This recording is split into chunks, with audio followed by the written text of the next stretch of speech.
So the Donald Trump clown show continues. Now he's attacking movie industry. That's right. And this is actually wild because of all the things that he's done, this one is going to be really hard to figure out because I don't know how he's gonna tax on the Hollywood movie.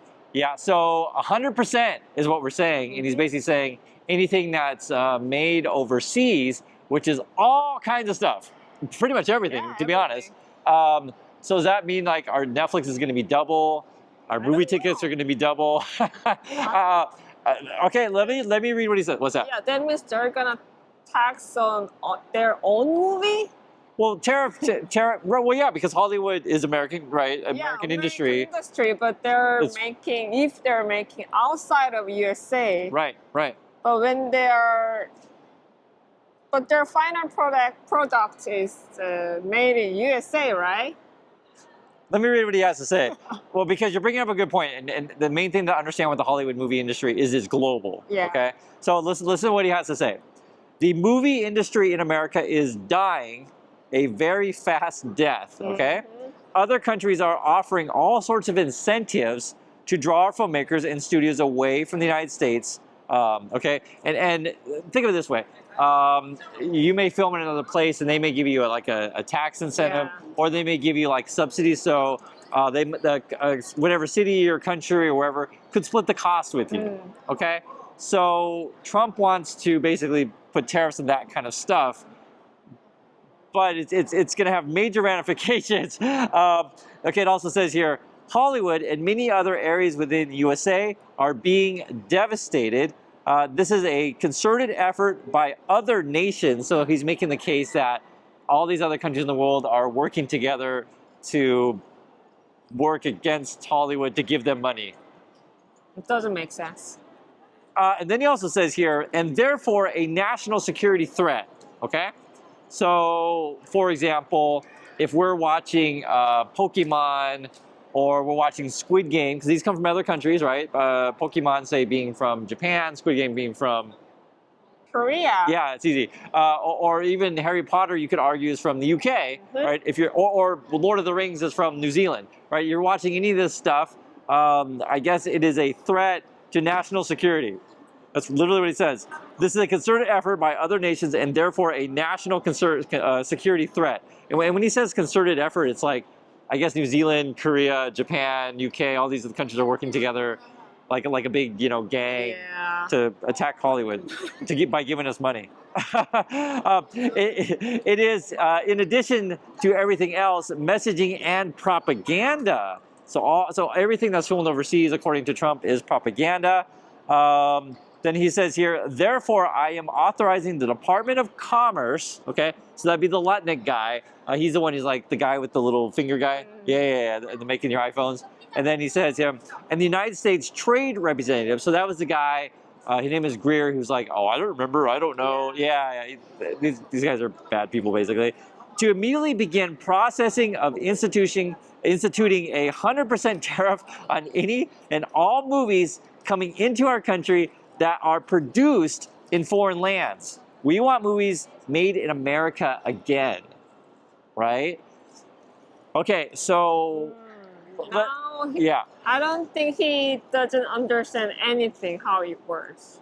So, for example, from the Squid Game, it was mega hit. Who makes the money? Well, okay, good question, right? It's a Netflix show. And the budget was really low. Right, it was mega hit. Right. Who makes money? I mean, I would say right up the bat, Netflix. Yeah. Netflix makes tons of cash, and you can also make the case it benefits people who are stockholders in Netflix, right? Netflix is like it dominates, right? And so, but the Netflix model is interesting because it is a partnership.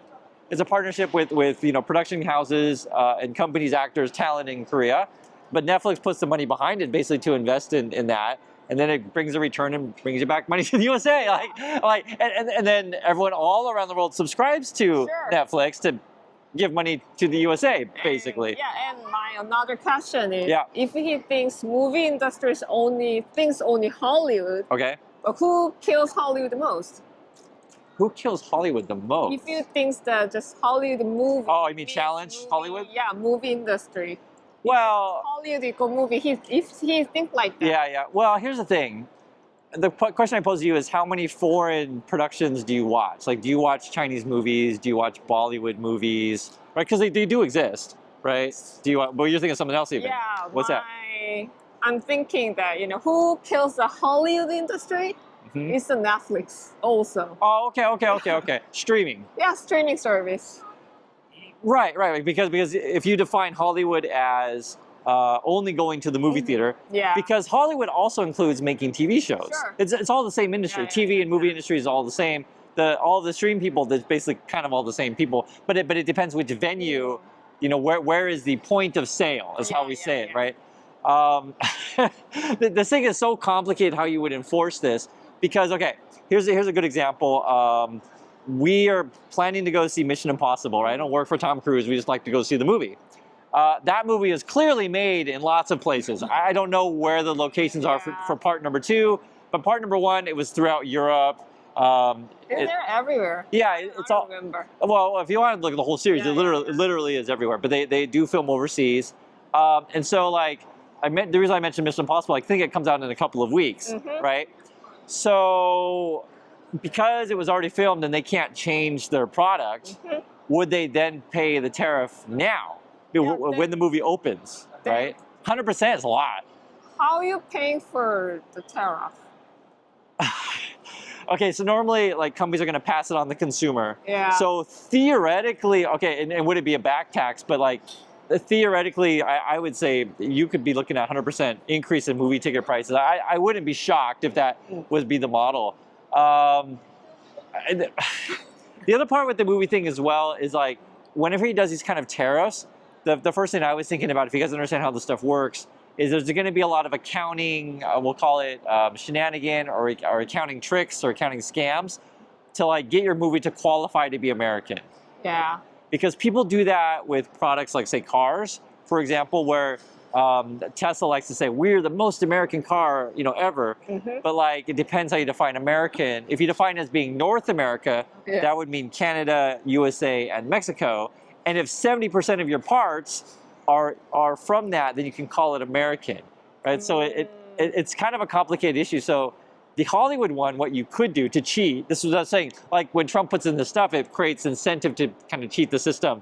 You could film everything over broad and blah, blah, blah, blah. And then the last part of the movie would be someone does the music in USA. You could say that's an American movie. I mean, defining how a movie would be, quote, American is quite complicated because there's a lot of different ways you could define that. Yeah. Right? Like what if I have all my offices in USA, but I have outsourcing to other places, yeah. right? For example, they do all the green screen stuff in USA, but they give all the CG job, in Korea, like Vietnam. Oh, absolutely. Like that. Absolutely. So good luck trying to trace all of that stuff, because when you're talking about real money, 100% tariff, and you can kind of fudge where things are made, etc.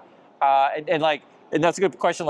Are we talking about just the physical shooting, right? The actual camera work, or are we talking about the post-production, which is the editing, these kind of things? And then also, to be fair, because we used to work in Hollywood, we worked in the film industry, many people in LA, it's just real, have lost their jobs due to shipping jobs at other places. So that stuff's real. Okay, so I don't want to act like it's not real. It is real, but it's a real challenge because the American system, the way it's run, I always tell Yeji this, who controls USA basically?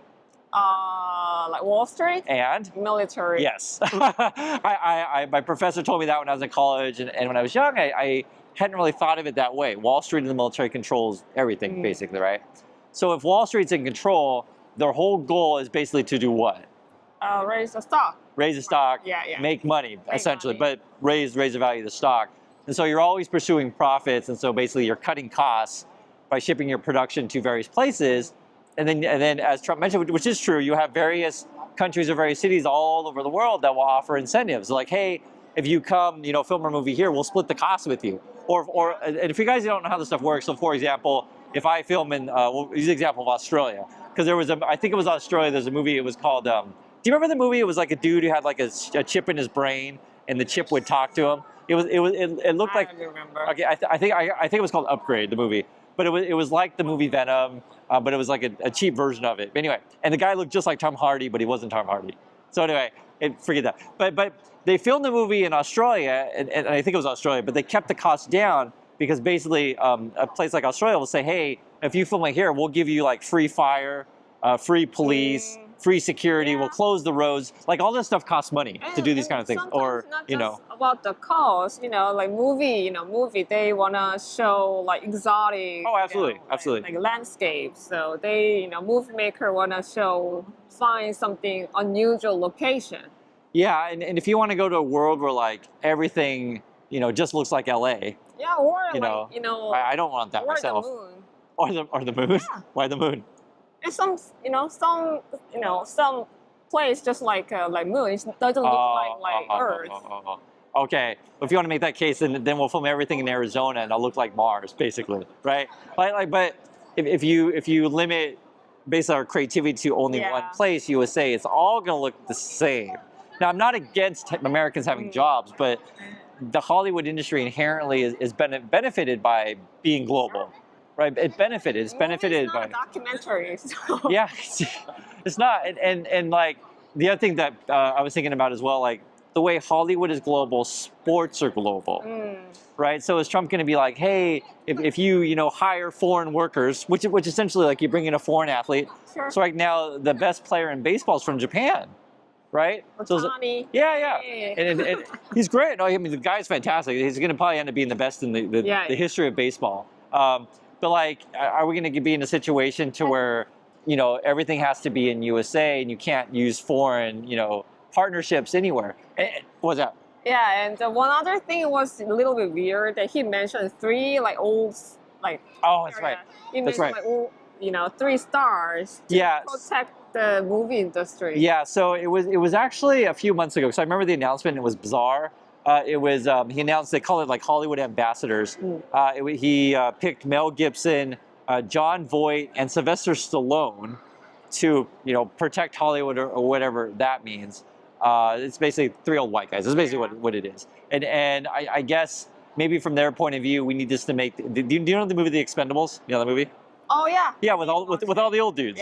Yeah. So maybe from Trump's point of view, we just need to make The Expendables like over and over and over again. And like just kind of bring back only movies with dudes who are really old and only film in one place in LA, I guess. They're great actors.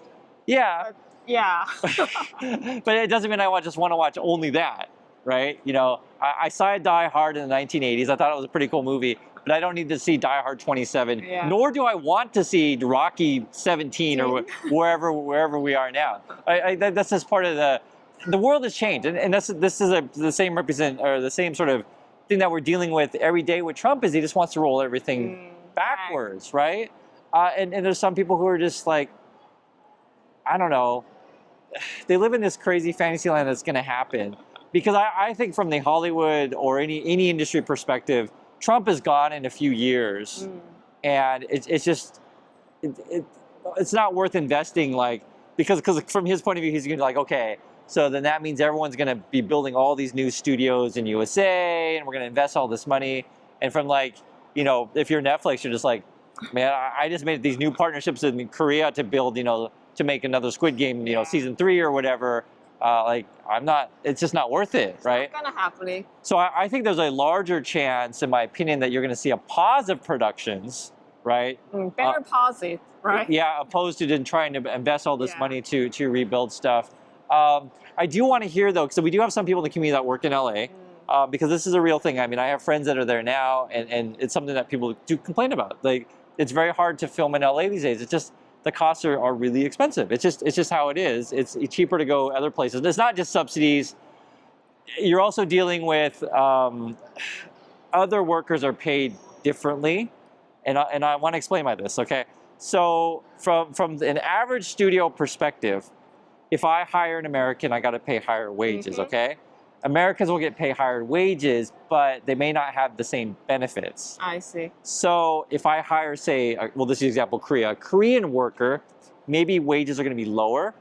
Now that works in Korea, because we also have more affordable healthcare, more affordable housing, more affordable transportation. If you guys understand what I'm saying, and so when you're comparing an American worker to, say, a Korean worker, it's not quite apples to apples, and that's why wages can come in lower, because you're helping the worker. So if you wanted to actually really help the worker in the USA, you could actually keep their wages stagnant, right? Because like, you don't have to increase your wages, but you can help them in other ways. Lower healthcare costs, lower transportation, lower housing costs, these kind of things. And I think a combination of the two, because I'm not against higher wages, I'm not. I mean, if you want to increase American wages, you totally can, but also decrease the costs, right? It's two things together. He's not gonna do that.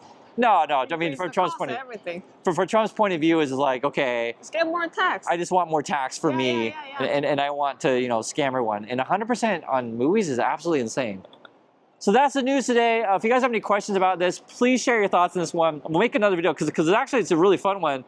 And it just broke just a few hours ago, and people are just waking up like, oh my God, what's going on now? So we'll catch you all in the next video. So bye.